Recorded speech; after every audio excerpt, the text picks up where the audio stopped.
ஆச்சி கொழுக்கட்டை மாவு வந்தாச்சு. ஆச்சி கொழுக்கட்டை மாவிற்கு கொழுக்கட்டை அச்சை கேட்டு வாங்குங்கள். யாஸ்கோ சட்ஸ் அண்ட் தோத்திஸ்.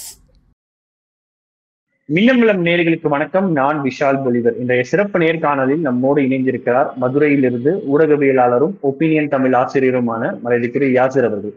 வணக்கம். வணக்கம். அமித்ஷா அவர்கள் பேசும்பொழுது ஸ்டாலின் அவர்களுக்கும் சரி, சோனியா காந்தி அவர்களுக்கும் சரி, அவருடைய வாரிசுகளை முதலமைச்சர் ஆக்குறது, பிரதமர் ஆக்குறது தான் வேலை, என்னைக்குமே அது நடக்கவே நடக்காது அப்படின்னு சொல்லி வாரிசு அரசியல திரும்ப திரும்ப அதை பதிவு பண்ணிட்டே இருக்காரு. இது எப்படி பாக்குறீங்க? அதாவது 2004 2009 ராகுல் காந்திக்கு பிரதமர் ஆகக்கூடிய வாய்ப்பு இருந்துச்சு தானே. சோனியா காந்தி நினைத்திருந்தால் ராகுல் காந்தியை பிரதமர் ஆக்கி இருக்கலாம்ல, ஏன் பிரதமர் ஆக்கல? ராகுல் காந்தியும் சரி, உதயநிதி ஸ்டாலினும் சரி, அவங்க மக்கள் மன்றத்துல போய் சந்திச்சு மக்களுடைய ஆதரவை பெற்றுதான் அரசியலுக்கு வர்றாங்க. 2004 முதல் ராகுல் காந்தி அவர்கள் எம்பி தேர்தலில் போட்டியிடுறார், வெற்றி பெறுகிறார், அவர் பதவிக்கு வருகிறார். உதயநிதி ஸ்டாலின் அவர்கள் 2021 மக்களை சந்திக்கிறார், ஓட்டுகளை வாங்குகிறார், எம்எல்ஏ வாங்குகிறார். அப்போ மக்கள் நினைச்சாங்க அப்படின்னா வாரிசு என்பதற்காக அவங்களை தோற்கடிச்சிருக்கலாம்ல, ஏன் வெற்றி பெற வைக்கிறாங்க? அப்போ இங்க இவங்களுடைய வாரிசுகள், அதாவது ராகுல் காந்தியும் சரி, உதயநிதியும் சரி, மக்களை சந்தித்து ஓட்டுகளை வாங்குறாங்கல்ல. ஜெய்சா எந்த அடிப்படையில் பிசிசி உடைய செக்ரட்டரியா மாறினாரு, இன்னைக்கு ஐசிசி உடைய சேர்மனாக எப்படி மாறினாரு? ஜெய்சாவுடைய வரலாறு தோண்டி எடுத்தா அமித்ஷாவுடைய பேச முடியுமா? 2009 இந்த குஜராத் கிரிக்கெட் அசோசியேஷனை மோடி அவர்கள் பிரசிடண்டா மாறுறாரு, துணை பிரசிடண்டாக அமித்ஷா மாறுறாரு. அப்படி மாறும் போதே தன்னுடைய மகனை ஒரு மெம்பராக உள்ள சேர்த்துக்கிறாரு. 2014 மோடி பிரதமராக பிறகு குஜராத்துடைய கிரிக்கெட் அசோசியேஷன் தலைவராக அமித்ஷா வருகிறார். அவருடைய பையனை ஜாயிண்ட் செக்ரட்டரியாக மாற்றிருக்கிறார். அப்போ 2014 எப்படி வருதா? 2021 பிசிசியோடைய 2019 பிசிசியோடைய செக்ரட்டரியாக மாறுகிறார் அமித்ஷாவுடைய பையன். யாருமே எதிர்த்து போட்டியிடவே இல்லை, தேர்தலே வைக்காம அவர் பிசிசியோடைய செக்ரட்டரியாக மாறுகிறார். 2021 ஏசியாவுடைய கிரிக்கெட் கவுன்சிலுடைய தலைவராக மாறுகிறார். இப்ப 2024 ஐசிசி உடைய சேர்மனாக மாறுகிறார். யாராவது கிரிக்கெட்டில் ஒரு நபர் ஒரு சாதாரண மெம்பரில் இருந்து இன்னைக்கு ஐசிசி உடைய தலைவர் பதவிக்கு வரைக்கும் எல்லா பதவிகளையும் அனுபவித்தார் அப்படின்னு சொல்லி ஒரே ஒரு ஆளை காட்ட முடியுமா? அப்ப ஜெய்சா என்ன கிரிக்கெட்டரா? எந்த தகுதியின் அடிப்படையில் ஜெய்சா இந்த பதவிகள் எல்லாம் அனுபவிச்சாரு? சரி, இப்ப இவங்களுமே வாரிசு, 2 பேருமே பதவி கொடுத்துட்டாங்க, 2 பேரும் என்ன சரியா அப்படின்னு சொல்லி கேட்டா, ராகுல் காந்தியும் உதயநிதி ஸ்டாலினும் அவங்க செய்யற பணி எப்படி இருக்கு? அவங்க மீது ஏதாவது குற்றச்சாட்டு வைக்க முடியுதா? ராகுல் காந்தி இன்னைக்கு எதிர்கட்சி தலைவராக மிக நேர்மையாக செயல்படுகிறார், ஓட்டு திருட்டை கண்டுபிடித்திருக்கிறார். மிகப்பெரிய ஒரு ஜனநாயகம் காப்பாற்றப்பட வேண்டும் என்பதற்காக கடும் உழைப்பை அவர் செஞ்சிருக்கிறார். அந்த ஓட்டு திருட்டை அவர் ஈஸியா கண்டுபிடிக்க முடியாது, அப்படி அவர் கண்டுபிடித்திருக்கிறார். உதயநிதி ஸ்டாலின் அவர் அமைச்சரான பிறகு செஸ் ஒலிம்பியாட் போட்டி, இந்தியாவிலேயே இது வரைக்கும் நடக்காத பல போட்டிகள் நடத்தினார்ல, செஸ் ஒலிம்பியாட் போட்டியை நடத்தினாரு. அதே போல பாத்தீங்கன்னா அகில ஆசியா லெவல் சாம்பியன் அந்த ஹாக்கி போட்டி நடத்தினாரு, இன்டர்நேஷனல் சர்ஃப் ஓபனை நடத்தினாரு. அதே போல இந்தியாவிலே முதன்முறையா அந்த ஃபார்முலா 4 ரேஸை நடத்தி காட்டினாங்க. அப்போ இவங்களுக்கு கிடைத்த அந்த பதவியை வச்சு அந்த மாநிலத்திற்கும் அந்த மக்களுக்கும் தேவையான ஒரு விஷயத்தை, அல்லது அந்த பதவியில் இருந்து கொண்டு அந்த பதவிக்கு தேவையான விஷயத்தை பண்ணாங்களா இல்லையா? சாதிச்சு காட்டினாங்களா இல்லையா? ஜெய்சா என்ன பண்ணாரு? ஜெய்சா குஜராத்துடைய அந்த கிரிக்கெட் அசோசியேஷன்ல ஜாயிண்ட் செக்ரட்டரியாக மாறின பிறகு மொட்டேரா அப்படின்ற ஸ்டேடியத்தை இடித்து கட்டி நரேந்திர மோடின்ற ஸ்டேடியத்தை கட்டுறாரு. நரேந்திர மோடி அப்படின்ற ஸ்டேடியத்தை கட்டின பிறகு முதல் கிரிக்கெட் போட்டியை நடத்தினாங்களா? நமஸ்தே ட்ரம்ப் போட்டியை அந்த நிகழ்ச்சியை நடத்தினாங்க. 2023 ஆஸ்திரேலியாவுக்கும் இந்தியாவுக்கும் 75 வருஷம் கிரிக்கெட் போட்டி உறவு நடந்திருக்கு அப்படின்ற பேர்ல கிரிக்கெட்டர்ஸ் அவரை வச்சு விழா நடத்துவாங்கன்னு பார்த்தா மோடியை வச்சு ஒரு விழா நடத்தினாரா இல்லையா? இவ்வளவு ஏன்? ஏசியாவுடைய கிரிக்கெட் கவுன்சில பதவி என்பது ஒவ்வொரு வருடமும் ஏசியாவில் இருக்கக்கூடிய அத்தனை கண்ட்ரிஸ்க்குமே மாறி மாறி போகும். 2021 ஏசியா கிரிக்கெட் கவுன்சிலுடைய தலைவராக இவர் இருக்கிறார் ஜெய்சா. 2024 ஸ்ரீலங்காவுக்கு தான் போனோம். ஆனா ஸ்ரீலங்காவுக்கு போச்சா? என்ன நடந்துச்சு? 2024 ஸ்ரீலங்காவுக்கு போக வேண்டிய பதவியை ஸ்ரீலங்காவுடைய அந்த கவுன்சிலே நாங்க ஜெய்சாவை முன்மொழிகிறோம் அப்படின்னு சொல்லி ஒரு வருடம் எக்ஸ்டெண்ட் கொடுத்தாங்களா இல்லையா? இதுவரைக்கும் நடக்கவே நடக்காத ஒரு விஷயம். ரொட்டேஷன்ல போகக்கூடிய பதவி ஜெய்சாவுக்கு ஒரு வருடம் எக்ஸ்டெண்ட் ஆகுது. அப்படி போனதற்காகவே பாத்தீங்கன்னா இந்திய அணி இலங்கைக்கு போய் கூடுதலாக போட்டிகள் நடத்தி 14.5 மில்லியன் அமெரிக்க டாலர்கள் பணம் வந்து ஸ்ரீலங்காவுக்கு கிடைச்சிச்சு. ஸ்ரீலங்காவுடைய வீழ்ச்சிக்கு காரணமே, அந்த கிரிக்கெட் வீழ்ச்சி காரணமே ஜெய்சா தான் அப்படின்னு சொல்லி அந்த நாட்டுடைய வேர்ல்ட் கப் வாங்கி கொடுத்த அர்ஜுனா ரணதுங்காவே குற்றச்சாட்டுகளை வச்சார். அதற்கு பார்லிமெண்ட்ல வச்சு ஸ்ரீலங்காவுடைய அமைச்சர்கள் ஜெய்சா கிட்ட மன்னிப்பு கேட்கிறாங்க. எப்படிங்க இது சாத்தியம்? அப்போ இங்க வாரிசு அரசியல் என்ற பெயர்ல இவர்கள் அனைவருமே மக்கள் மன்றத்துல போய் மக்களை சந்திச்சு மக்களுடைய நம்பிக்கையை பெற்று பதவிக்கு வர்றாங்க. ஆனா இங்க மக்கள் மீது திறமையும் இல்ல, மக்கள் மீதான அந்த நம்பிக்கையும் இல்ல, வாரிசு என்ற ஒற்றை அடிப்படையில் மட்டும் பதவியை வாங்குற அந்த செயல்பாடுகளும் ஒழுங்கா இல்ல. அப்ப ஏன் ராகுல் காந்தி உதயநிதியை பார்த்து அமித்ஷா கண்ணு ஊத்துது? ஏன்னா ராகுல் காந்தி ஓட்டு திருட்டை கண்டு இன்னைக்கு ஓட விட்டுட்டாரு, இவர் ஒத்த செங்கலை காட்டி ஓட விட்டுட்டாரு. அப்ப ரெண்டு பேரும் அவங்க கண்ணை உறுத்துது.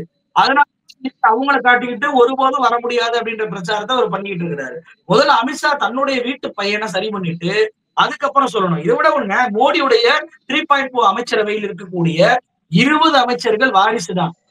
ஜே.பி. நட்டால இருந்து குமாரசாமி, ஜோதிராதித்ய சிந்தியா, ரக்ஷா ஹட்சே, ஜெயத்ரி சௌத்ரி, சிராக் பாஸ்வான், கமலேஷ் பாஸ்வான், ராம்மோகன் நாயுடு, நிதின் பிரசாத், சாந்தனு தாக்கூர், ராவ் இந்திரஜித் சிங், பியூஷ் கோயல், கிருதி வர்தன் சிங், வீரேந்திர குமார் கார்த்திக், ரவுனீத் சிங் பட்டு, பிட்டு, தர்மேந்திர பிரதான், இவங்க அத்தனை பேருமே, அதே போல அனுப்பிரியா பட்டேல், அன்னபூர்ணா தேவி, இவங்க அத்தனை பேருமே வாரிசு அரசியல் தானே.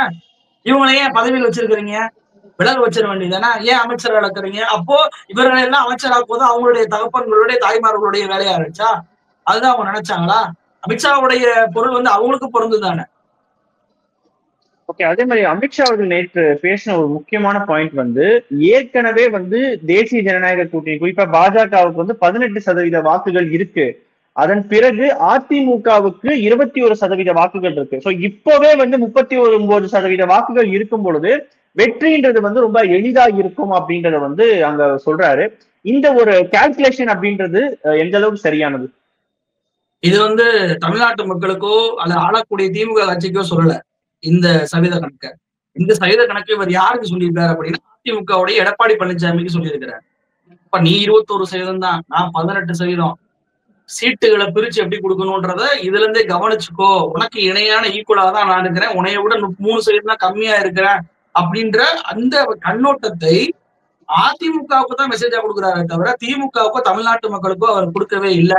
நேற்றைக்கு மீட்டிங்ல கூட பாத்தீங்கன்னா என்டிஏவுடைய கூட்டணி ஆட்சி தான் அமையும்ன்றாரு. திரும்ப திரும்ப எடப்பாடி பழனிசாமி எத்தனை முறை சொல்லுவாரு, நான் தான் முதலமைச்சர், நான் தான் முதலமைச்சர் அப்படின்னு சொல்லி மறுபடியும் அவர் சொல்லிக்கிட்டே இருக்கிறாரு. நாங்க தனித்துதான் ஆட்சி வைப்போம்னு சொல்லி திரும்ப திரும்ப சொல்லிட்டு தான் இருக்கிறாரு. ஆனா ஏதாவது ஒரு முறையா, நான் என்ன சொல்றேன், ஒரு கூட்டணி கட்சி தலைவர், இப்ப முதலமைச்சர் ஸ்டாலின் திமுகவுடைய கூட்டணி கட்சி தலைவர், அவங்க வந்துட்டு அவர் சொல்வதை மீறி ஏதாவது ஒரு தலைவர்கள் வந்து பேசுறாங்களா கூட்டணி விஷயத்துல? ஒரு முடிவு, அரசாங்க முடிவு எடுக்கிறாங்கன்னா அதுல மாற்று கருத்து இருந்தா வைப்பாங்க. ஆனா கட்சியுடைய கூட்டணி விஷயத்துல திமுக தலைவர் ஸ்டாலின் அவர்கள் ஒரு முடிவு எடுத்துட்டார், ஓகே எல்லாரும் ஓகே நாங்க இணைஞ்சு செயல்படுறோம், அதுதான் கொள்கை கூட்டணி. ஆனா இங்க வந்து பாருங்களேன், இந்த கட்சியுடைய தமிழ்நாட்டுடைய கூட்டணி தலைவர் யாரு? எடப்பாடி பழனிசாமி. ஆனா அந்த எடப்பாடி பழனிசாமி ஒரு விஷயத்தை திரும்ப திரும்ப சொல்றார், அதை யாருமே வந்து கேட்க மாட்டாங்க. அமித்ஷா தான் கேட்க மாட்டாரா அப்படின்னு சொல்லி கேட்டா எழுமுருகன்ல இருந்து நயினா நாகேந்திரன்ல இருந்து யாருமே கேட்க மாட்டாங்க. இங்க கூட்டணி ஆட்சி தான் அப்படின்னு சொல்லிட்டு திரும்ப திரும்ப அவங்க சொல்றாங்க. எங்களுக்கு 50 சீட்டு வேணும்ன்றாங்க. அண்ணாமலை அதிமுக போட்டியிறதுல பாதி தொகுதி எங்களுக்கு வேணும் அப்படின்னு சொல்லி கேட்கிறாரு. அப்போ தனித்தே ஆட்சி வைப்போம் அப்படின்னு சொல்லி எடப்பாடி கருத்தை கூட இவங்க உள்வாங்க மாட்டாங்க. இவர் எடப்பாடி பழனிசாமி திரும்ப திரும்ப ஸ்டேட்மெண்ட் கொடுத்தது அமித்ஷாவுக்கு தெரியாம இருக்குமா? சரி, நம்ம கட்சியுடைய கூட்டணியுடைய தலைவர் இவர் தான், இவர் சொல்லிட்டாரு, அந்த வார்த்தையை மட்டும் நம்ம தவிர்த்துக்கிறோம் அப்படின்னு சொல்லி அமித்ஷா தவிர்த்தாரா?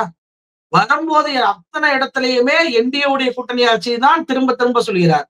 அப்போ 21% அதிமுக, 18% பாஜக அப்படின்பது நம்ம ரெண்டு பேருமே ஒரே அளவுலதான் இருக்கோம் என்பதுக்கு ஒரு மெசேஜ் தான். சரி, இந்த 18% பிஜேபி வாங்கினது உண்மையா அப்படின்னு சொல்லி கேட்டா இன்னைக்கு ஓட்டு திருட்டு அமலப்படுத்தி விட்டுருச்சு. 3% வாங்கின கட்சி 2014 10% தாண்டாத கட்சி இன்னைக்கு வந்துட்டு 18% எப்படி வாங்கினீங்க? அண்ணாமலை எப்படி 2வது இடத்துக்கு வந்தார்?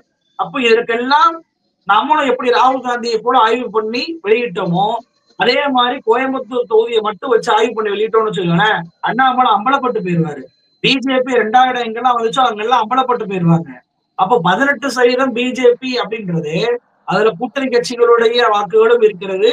அது போக அந்த 18% என்பதே ஒரு போலியான வாக்கு சதவீதம் தான். அதை தமிழ்நாட்டு மக்கள் ராகுல் காந்தி அம்பலப்படுத்திய, அதை தமிழ்நாட்டு மக்கள் ஏற்கனவே நம்பல. கூடுதலாக ராகுல் காந்தி ஓட்டு திருட்டை அமலப்படுத்தியவுடன் இவங்க போலியாக தமிழ்நாட்டிலையும் ஓட்டு திருட்டு பண்ணியிருக்கக்கூடிய வாய்ப்பு இருக்கு. அதனாலதான் இப்படியான சவிதம் அவங்களுக்கு வந்திருக்கு அப்படின்றத தமிழ்நாட்டு மக்கள் புரிஞ்சுக்கிறாம இல்ல. தமிழ்நாட்டு மக்களுக்கு பிஜேபி எந்த அளவுக்கு இருக்கக்கூடிய கட்சின்றது தெரியும். இங்க மத்திய அரசுல அவங்க இருக்கிறதுனாலதான் இன்னைக்கு தமிழ்நாட்டுல ஏதோ அந்த கட்சி பேசக்கூடிய பொருளா இருக்கு. அங்க ஒன்றியத்துல ஆளாம இருந்தாங்கன்னா நீங்க காங்கிரஸ் கட்சி எடுத்துக்கோங்களேன். தமிழ்நாட்டுல அவங்க ஆட்சியை இழந்தாலும் கூட காங்கிரஸ் கட்சியுடைய செல்வாக்கு என்பது இங்க மிகப்பெரிய அளவுல இருக்கதான் செய்யுது. தென் மாவட்டங்கள்லாம் அவங்க அதிகமா இருக்கதான் செய்யறாங்க. ஒன்றிய அளவுல ஆட்சி இழந்தாலும் கூட காங்கிரஸ் கட்சி இங்க தமிழ்நாட்டுல மிகப்பெரிய அளவுல கூட்டணி பேரம் பேசி அதிகமான சீட்டுகளை வாங்கினதெல்லாம் இருக்குல்ல. இதுவே 2004 பிஜேபி தோத்து போனாங்க ஒன்றியத்துல. 2004 இருந்து 2014 வரைக்கும் ஏதாவது ஒரு கட்சி பிஜேபி சீண்டுச்சா? அப்படி சீண்டுன எல்லா கட்சியுமே தோத்து போச்சு. தோத்து போனாங்களா தமிழ்நாட்டுல? அப்போ ஒன்றிய ஆட்சியில் இவங்க இல்லை அப்படின்னா யாருமே பிஜேபியை மதிக்கவே மாட்டாங்க. ஒன்றியத்தில் ஆட்சி இருப்பதனாலதான் இங்க கூட்டணியும் சேர்க்கப்படுகிறது. அங்க சில தொண்டர்களும் சேர்றாங்க. இல்லைன்னா பிஜேபி கொடிக்காரர் கூட இங்க இருக்காரு. பிஜேபி கொடி மரம் இருக்கக்கூடிய ஏரியா கூட இங்க இருக்காது, பார்க்கவே முடியாது. அப்படி இருந்த கட்சி இன்னைக்கு இப்படி மாறி இருக்கு அப்படின்னா அதற்கு காரணம் ஒண்ணு ஓட்டு திருட்டு, இன்னொன்னு ஒன்றியத்தில் இருக்கக்கூடிய அந்த ஆட்சி அதிகாரம் தனக்கு தன்னை யாருமே வீழ்த்த முடியாது அப்படின்ற பேர்ல அத்தனை ஜனநாயக அமைப்புகளும் கைக்குள் போட்டுக்கொண்டு அவர்கள் செய்யக்கூடிய ஊழல் தான் இந்த அளவுக்கு அவங்க தமிழ்நாட்டுல இப்படிப்பட்ட ஒரு கட்சியாக ப்ரொஜெக்ட் பண்ணிக்கிறாங்களே தவிர அடி கிரவுண்ட்ல மக்கள் கிட்ட அவங்களுக்கு ஒரு சதவீதம் கூட செல்வாக்கு என்பது இல்லை அப்படின்றதான் எதார்த்தம். இல்ல, நேற்று அமித்ஷா அவர்கள் பேசும்போது இப்ப நீங்க சொன்ன மாதிரி கூட்டணி ஆட்சி அப்படின்றத பாயிண்ட் அவுட் பண்ணி பேசியிருந்தாரு. ஆனா இன்னொரு விஷயம் என்னன்னா, எடப்பாடி பழனிசாமி அவருடைய பேரை அமித்ஷா அவர்கள் பயன்படுத்தவே இல்லை. இது ஒரு பக்கம். இன்னொரு பக்கம் அண்ணாமலை அவர்கள் பேசும்பொழுது எடப்பாடி பழனிசாமி அவர்களை நம்ம சிஎம் ஆக்கணும் அப்படின்றத அந்த பூத் கமிட்டியில சொல்லியிருக்காரு. இன்னைக்கு காலையில கூட அதிமுக தொண்டர்கள் நிறைய பேர் அண்ணாமலைக்கு நன்றி அப்படின்னு சொல்லி போஸ்டர் எல்லாமே ஒட்டியிருந்தாங்க. இந்த விஷயத்தை நம்ம எப்படி கவனிக்கிறது? இப்ப அமித்ஷா அவர்கள் எடப்பாடி பேரை சொல்லல, அண்ணாமலை அவர்கள் எடப்பாடிய சிஎம். ஏன் இந்த கேள்வி வருதுன்னா, இதுக்கு முன்னாடி அண்ணாமலையே சொல்லியிருந்தாரு, என் தலைவர் என்ன சொல்றாரோ அதைத்தான் நான் இங்க பேசுவேன், தலைவர் சொல்றதை மீறி என்னால ஒரு தொண்டனா பேச முடியாது அப்படின்னு. ஆனா நேற்று அண்ணாமலை சொல்றாருன்னு போது இண்டிகேஷன் நம்ம எதை எடுத்துக்கிறது? அதாவது அவர் தலைவர் பதவியிலிருந்து பறிக்கப்படும் போது அவருக்கு தேசிய அளவுல ஒரு பொறுப்பு வரும்னு சொன்னாங்க, வரவே இல்லை. அது ஆந்திராவில இருந்து அவர் எம்பியா தேர்வு செய்யப்படுவார்னு சொன்னாங்க, வரவே இல்லை. அட்லீஸ்ட் தமிழ்நாட்டுல இருந்தாவது ஏதாவது ஒண்ணு கிடைக்கும் அப்படின்னு சொல்லி பார்த்தாங்க, அதுவும் வரல. அப்ப ஏதாவது ஒரு பதவியாவது கொடுப்பாங்க, ஒரு இளைஞரணி தலைவர் பதவியாவது கொடுப்பாங்க அப்படின்னு சொல்லி எதிர்பார்த்து அண்ணாமலை காத்திருந்து இன்னைக்கு ஒண்ணுமே இல்லாம ஒரு போன நிலைமையில் வந்த பிறகுதான் வேற வழி இல்ல, எடப்பாடி பழனிசாமி அவர்கள் இருக்கும் வரைக்கும் நமக்கு எந்த பதவியும் பாஜக கிடைக்காது. எடப்பாடி பழனிசாமி அவர்கள் நினைத்தாருன்னா 2026 தேர்தல்ல எம்எல்ஏ கேண்டிடேட்டா கூட நம்மளுக்கு வாய்ப்பு என்பது கிடைக்காமல் போயிடும், நமக்கு பிரச்சாரம் பண்ண முடியாதுன்னு சொல்லிட்டாங்க அப்படின்னா பிஜேபி நமக்கு சீட்டு தராது. அப்போ எப்படியாவது ஒரு வழியில் எடப்பாடியை தாஜா பண்ணிடணும்ன்ற ஒற்றை காரணத்துக்காக மட்டும்தான் எடப்பாடி பழனிசாமி ஐஸ் வைக்கக்கூடிய வேலையை இவர் ஈடுபடுறார். இது பழைய அண்ணாமலையே கிடையாது. பதவி போன விரக்தியில் பீதியாகி இன்னைக்கு அதிமுகவுடைய இன்னொரு கட்சி தலைவரை போலக்கூடிய நிலைமைக்கு, அதை நீங்க சொன்னதை போல தன்னுடைய தலைவர் ஒரு மாதிரி பேசுகிறார், அவருடைய கட்சியில் இருக்கக்கூடிய அண்ணாமலை வேறு ஒரு மாதிரி பேசுகிறார். இந்த ஸ்டாண்ட் எடுப்பதற்கு காரணம் எடப்பாடி பழனிசாமி ஐஸ் வைத்து அதன் மூலமாக 2026 தேர்தலில் எம்எல்ஏ உடைய சீட்டை வாங்கணும் அப்படின்ற ஒரே ஒரு காரணம் மட்டும்தான் இருக்கு. இதுல இன்னொரு விஷயம், அமித்ஷா இந்த அண்ணாமலை அமித்ஷா ஒப்பிட்டே சொல்லலாம். அமித்ஷா ஒரு பக்கம் என்ன சொல்றாரு, திமுகவை வேரோடு பிடுங்கி எறிய வேண்டும் அப்படின்னாரு. அண்ணாமலை தானே சொன்னாரு, அண்ணாமலை அறிவாலயத்தில் இருக்கக்கூடிய செங்கலை ஒவ்வொன்றாக உருவி நான் தூக்கி எறிவேன், அது வரைக்கும் நான் அந்த பதவியிலிருந்து போக மாட்டேன் அப்படின்னாரு. இன்னைக்கு அவர் பதவி என்னாச்சுன்னே தெரியல. மோடி அமித்ஷா 2014 இருந்து திரும்ப திரும்ப திமுகவை வீழ்த்துவோம் தான் சொல்லிட்டு இருக்காங்க. 1950 இருந்து 60 இருந்து காமராஜர்ல இருந்து பக்தவச்சலத்துல இருந்து பிஜேபியுடைய முன்னாள் அமைப்பான ஜனசங்கம் வரைக்கும் திமுகவை ஒரு பிரிவினவாத கட்சி, அதை அழிக்க வேண்டும், வீழ்த்த வேண்டும் என்றுதான் பேசினாங்க. 1970களில் எம்ஜிஆரும் இந்திரா காந்தியும் அப்படிதான் பேசினாங்க. 1980களில இருந்து 2000 இருந்து ஜெயலலிதால இருந்து பாஜக தலைவர் ராஜீவ் காந்தில இருந்து திமுக வீழ்த்தம் தான் சொன்னாங்க. அதாவது ஜெயலலிதா அவர்கள் 1989ல திமுகவை அழித்து விடுவேன் அப்படின்னாரு. ராஜீவ்காந்தி அவர்கள் திமுகவின் அரசியல் முடிவுக்கு வர வேண்டும் அப்படின்னு சொல்லி பேசினாரு. 1991 ராஜீவ்காந்தி மறைவுக்கு பிறகு திமுக முற்றிலும் ஒழிக்க வேண்டும் என்று ஜெயலலிதா அவர்கள் பேசினாரு. அப்போ 2014 மோடி அமித்ஷா தான் பேசுறாங்க. திமுக அடுத்த வருடம் 75 வருடத்தை சந்திக்கக்கூடிய ஒரு இடத்தில் இருக்கிறது. 75 வருஷத்துல திமுகவை அழிப்பேன் அப்படின்னு சொல்லி வேரோடு அகற்றுவேன் சொன்ன எல்லாருடைய நிலைமை என்னாச்சு? திமுக 3 ஒரு மிகப்பெரிய எதிர்ப்பை சந்திச்சு வந்த இயக்கம். அதாவது ஃபர்ஸ்ட் மிசா கைதுல இங்க இருக்கக்கூடிய தொண்டர்களை எல்லாம் ஜெயில சிறைப்படுத்தி அவங்க எங்க இருக்காங்கன்னு தெரியாம ஆக்கி காவல்துறை ஒரே ஒரு கடிதத்துல ஒரே ஒரு கையெழுத்து கேட்டாங்க. திமுக இருந்து நான் விலகுறேன் அப்படின்னு மட்டும் கையெழுத்து போட்டு கூட உன்னை அடிக்க மாட்டோம், சிறையில இருந்து விடுதலை பண்ணிடுவோம். ஒரு திமுக காரன் கூட கையெழுத்து போடல. எல்லாரும் காவல்துறை சித்திரவதைக்கு உள்ளானாங்க மிசாவுடைய காலத்திலே. அப்போ திமுக அழிக்கப்பட்டுச்சா? இல்ல. அதே போல பாத்தீங்கன்னா ராஜீவ்காந்தியுடைய படுகொலை, அந்த படுகொலைக்கு காரணமே திமுக தான் அப்படின்னு சொல்லி பேசப்பட்டுச்சு. அந்த இக்கட்டான சூழ்நிலையில் திமுக அழிக்கப்பட்டுச்சா, வேரோடு அகற்றப்பட்டுச்சா? இல்ல. அதன் பின்பு 2G ஊழல் அப்படின்ற பேர்ல ஒன்றியத்துடைய ஆட்சியவே அகற்றினாங்க. திமுகவை மிகப்பெரிய ஊழல் கட்சியாக அகில இந்திய அளவுல ப்ரொஜெக்ட் பண்ணாங்க.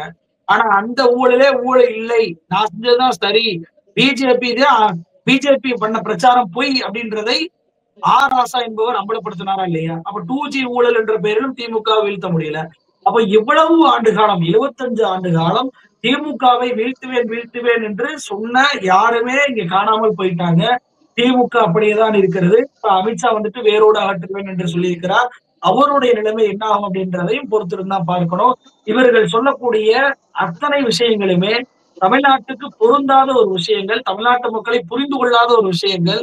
இவங்கள் கண்டிப்பாக 2026 தேர்தலில் மீண்டும் ஒரு முறை தோல்வியை தான் சந்திக்க போகிறார்கள். ஜெயக்குமார் அவர்கள் மீண்டும் ஒரு பிரஸ் மீட்டை வைப்பாரு. முடிசூடா மன்னனாக இருந்தேன், பிஜேபினாலதான் நான் தோல்வி அடைந்தேன் அப்படின்னு சொல்லி மீண்டும் ஒரு பிரஸ் மீட்டை அவர் கொடுப்பார். அந்த பிரஸ் மீட்டுக்காக தான் நான் காத்திருக்கேன். நிச்சயமா மின்னம்பலம் நேர்களுக்காக பல்வேறு கேள்விகளுக்கு மிக ஆழமாகவும் பொறுமையாகவும் மிக விரிவாகவும் பதில் தந்தமைக்கு மிக்க நன்றி. நன்றி. ஆச்சி கொழுக்கட்டை மாவு வந்தாச்சு. ஆச்சி கொழுக்கட்டை மாவிற்கு கொழுக்கட்டை அச்சை கேட்டு வாங்குங்கள். யாஸ்கோ சட்ஸ் அண்ட் தோத்திஸ். மின்னம்பலம்.com தமிழின் முதல் மொபைல் பத்திரிகை.